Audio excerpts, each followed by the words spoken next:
Welcome to the TDD Spotlight, the series where we shed some light on Pokemon you may not have considered in Triple Double Drafts. I'm your host, Technovoid, and with me is your favorite Pokemon analyst, Hamsterwings. You all said you wanted us rolling with the Golem, so it's time to discuss Golurk.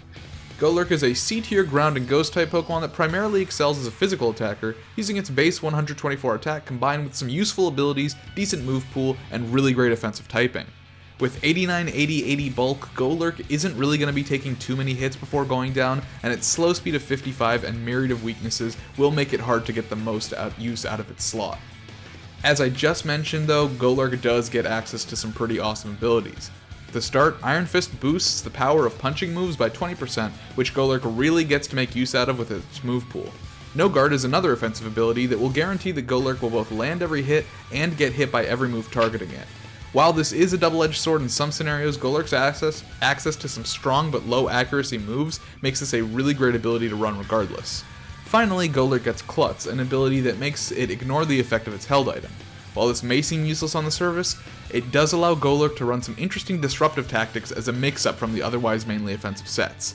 Speaking of sets, time to pass it on over to Hamsterwings, who's going to tell us about some. Okay, so the first thing I have here is this 4 attacks set. Golurk really got some nice buffs in Gen 8, namely in Poltergeist. You only have Shadow Punch, right? Yeah, previously it's only physical Ghost Stab with Shadow Punch, which is like, well, I guess I'll run Iron Fist and then I can't use Dynamic Punch. But now you can use No Guard to make Poltergeist never miss, which is still stronger than the boosted Shadow Punch, and you still get Dynamic Punch, which is great. And Rock Slide will never miss either. Yeah, and Earthquake That's just there awesome. To round it out. Earthquake is there to round it out. If you don't want to run Earthquake, you can run High Horsepower, which will never miss. Yeah, that's really great. Yeah, I mean, having, just super offensive ground type with, just a bunch of good moves. Dynamic Punch, for those of you who don't know, is a, 50 accuracy fighting type move? 50 accuracy, 100 power. 100 power, and it also has a 100% chance to confuse the target, which is pretty awesome. If Dynamic Punch perhaps just barely misses out on a KO on your opponent, you can slash it for close combat also. Which it just recently got. Nice. And, Golurk, in terms of items, most of these sets don't have items just because Golurk is pretty versatile for items, I feel like. Yeah, you could run like a Citrus Berry, you could run like a Choice Band on this, honestly. You could run Assault Vest. Anything really works. It's pretty matchup dependent. Should we move on to another set? Sure. The next set is basically the same thing, but you remove one of the moves and you put Rock Polish so that it goes first. It doesn't really matter which move you remove. I think I took off Rock Slide, but if anything, you probably want to keep Rock Slide so you can go first and start flinching things. Because you'll never miss, which is great. I mean, its stabs are really useful because, it's got that high attack. It doesn't have adaptability like Crawdaunt from the last episode, but it has a slightly higher attack stat, and the stabs are just really good. It just gets really good stab. Yeah, there's not a whole lot to talk about on this set. It's pretty much the same thing, but it goes faster. Yeah, slightly faster. You could also always run it in Trick Room and not run Rock Polish, though. Yep. Next up is Punch Buggy. Yeah, this is a punchy set. I gave this one an Assault Vest just because it kind of has some longevity stuff going on. Power Up Punch, Drain Punch, you'd probably want to run both of those. Shadow Punch is a good stab. Ice Punch, you could slash that for like any elemental punch, depending on what you need. Yeah, just Ice Punch usually is going to be the most useful just because Ice, offensive typing. Yeah, Ice is a good coverage. Yeah, and then Power Up Punch, Drain Punch gives you both good like setup as well as good longevity with the AV. AV works. If your opponent doesn't have a whole lot of fighting resist, you could even consider running Big Root on this set. Wouldn't be the worst thing in the world. That would be pretty hilarious. Yeah, and Shadow similarly, Punches, Citrus Berry would be fine. Anything of the sort, really. Yeah. Shadow Punch, even when it is Iron Fist boosted, is weaker than Poltergeist, but if you are running Iron Fist to boost your other moves, Poltergeist, that missed chance is like, you can still run it, but like, you're only missing out on a little bit of power. Plus, this one's built around longevity. If the opponent has a pressure user, Poltergeist is going to run out of PP while this Pokemon is still useful. Yeah. Yeah, Shadow Punch definitely has more PP. Should we move on to Body Press? Sure. Alrighty. So the Body Press set is kind of the same thing, except instead of like Dynamic Punch or Close Combat, which Dynamic Punch can miss or I mean, not miss if you're running no guard, but Dynamic Punch has low PP.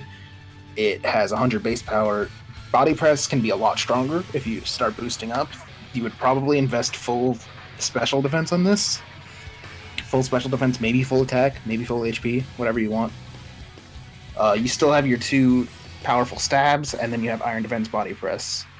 Gives this thing longevity, and it gives it a pretty strong fighting move. Yeah.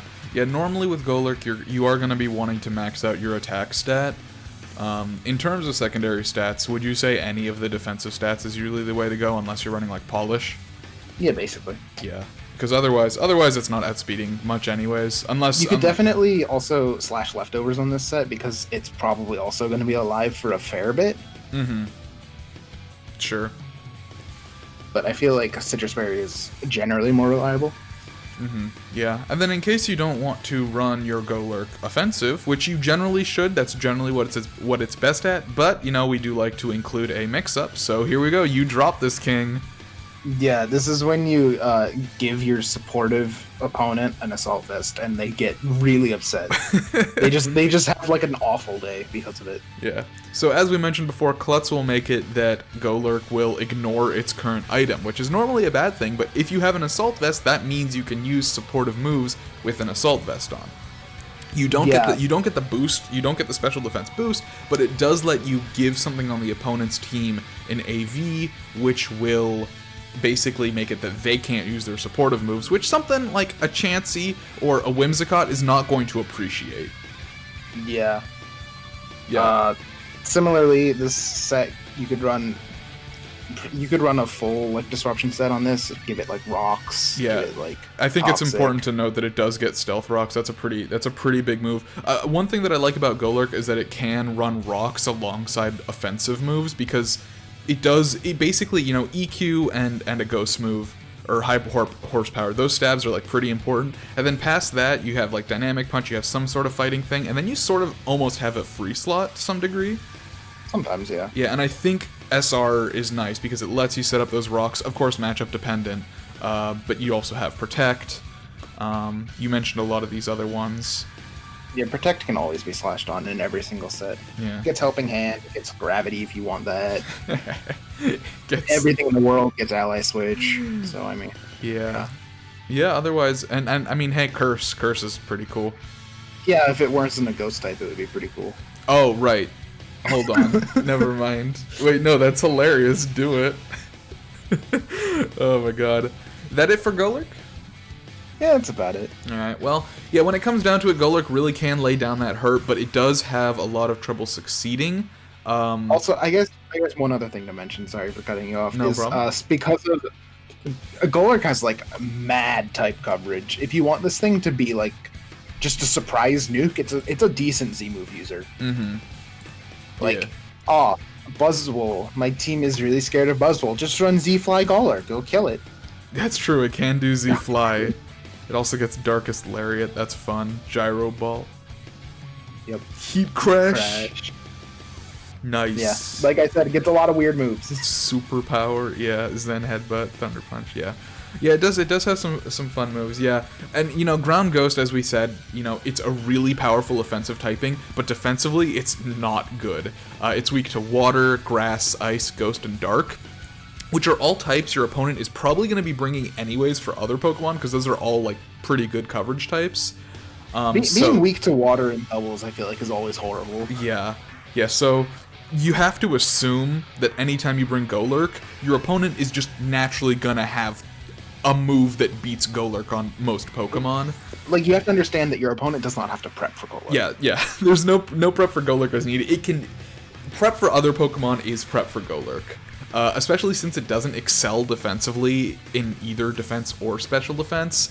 You know, it's kind of jack of some trades, master of literally none. You're going to need Trick Room or some other sort of, you know, damage mitigating support, such as screens, redirection, or healing, so that it can last long enough to actually use its moves and, you know, use that really big attack set and good offensive typing. Yeah, I mean, the AV punching set under screens can be pretty scary. For sure, yeah. Yeah, and you're going to want to use those stabs when possible, but you do, as we mentioned, get some really good coverage. So having, but it does want to use those stabs. So having other offensive threats, that can deal with the things that are immune or resist Golurk's like big hitters. So things like flying types, potentially normal types or ghost types. I mean, it has Poltergeist for that. But anything immune to EQ, especially since Golurk isn't usually running like an electric move, and the ice move sometimes. Something to do with flying types is always nice, and just things that can draw attention away from it to some degree. Yeah. And that's all I've got. Yep. Cool, alright. That's about it for me too. That is Golurk. Hope you done learned something. Now it's time for you to vote on what we're covering next time.